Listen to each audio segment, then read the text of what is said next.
Hello, আমি মিম chef. আজকে চলে এসেছি মজাদার স্যুপ রান্না করব। স্যুপের জন্য আমি ডিম, সবজি, পাঁপড় নিয়ে নিয়েছি।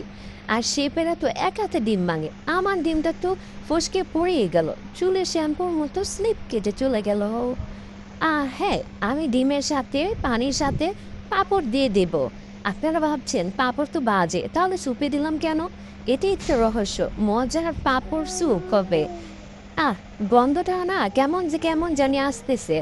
বুঝতেছি না এটা কি গ্যাস চেম্বারের গন্ধ নাকি স্যুপের গন্ধ।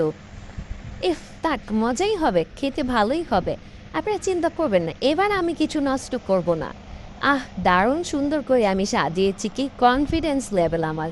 দারুণ মজাদার স্যুপ তৈরি হয়েছে। আপনারা অবশ্যই কিন্তু খেয়ে দেখবেন কেমন হয়েছে। তো আমি আমার এক সঙ্গীকে ডেকে নই, সঙ্গী আজকে দেখবে কি সঙ্গী কেমন হয়েছে। অতটা খারাপ হয়নি, অনলি ব্রেভ ক্যাটস অ্যালাউ।